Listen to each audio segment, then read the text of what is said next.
what sort of challenges did you have then in going from, or were there even any challenges in going from AAA game development to an indie developer yourself, developing your own project?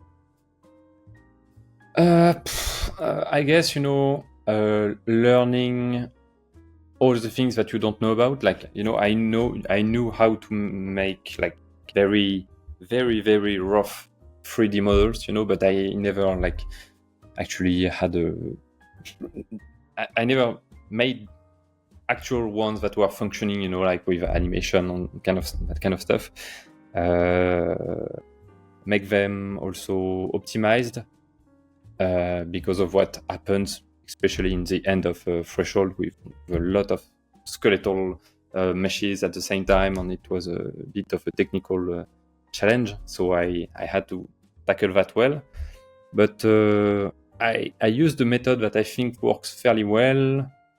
It was basically to, not opening a software that I don't know, and like trying to grasp everything, but just opening the software and doing exactly what I need, even though I don't get exactly what I do, and it might sound like a wrong way to approach it, but eventually you have to come back to that software to do something else that is a bit different, and eventually you manage to gather a lot of knowledge on something that you would have felt overwhelmed with if you wanted to to learn everything about it before just going in with that specific thing that you want to do in mind.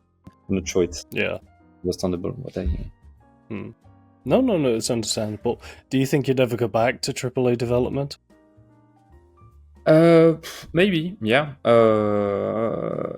There's some comfort in it because right now I'm actually working for an indie company, and it's really interesting how much the work isn't the same.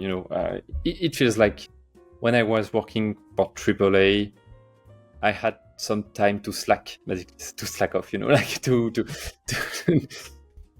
sometimes not do that much of work. Like you are waiting for a lot of meetings. There's a lot of inertia and a lot of things that need to get validated, and during that time you do stuff that is like sometimes a bit more meaningless or a bit less creatively exciting, and like it doesn't take as much energy, in my opinion, AAA. But it can also, lead to things like brown out and bore out, like those things that are not burnout, but that are like when you are getting really bored, or when you feel like your job is a bit meaningless.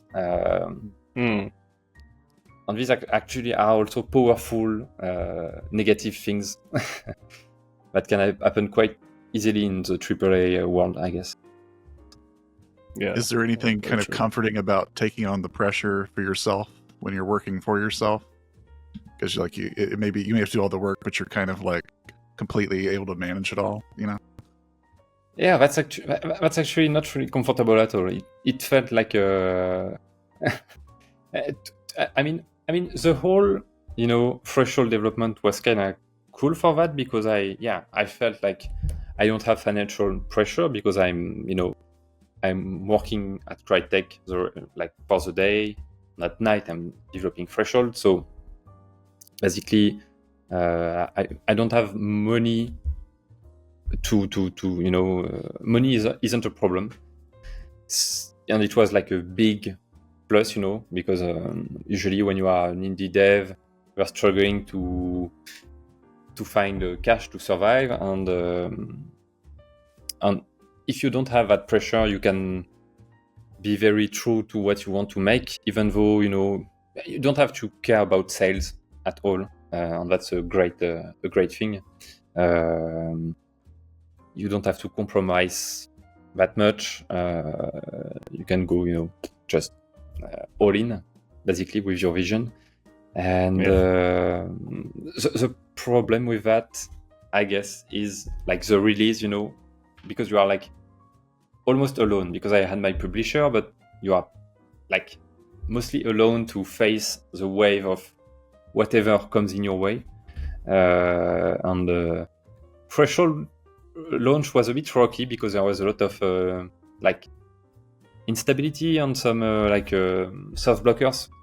So there was like 12 patches in a month. That was a rough start, but yeah, that went all right eventually.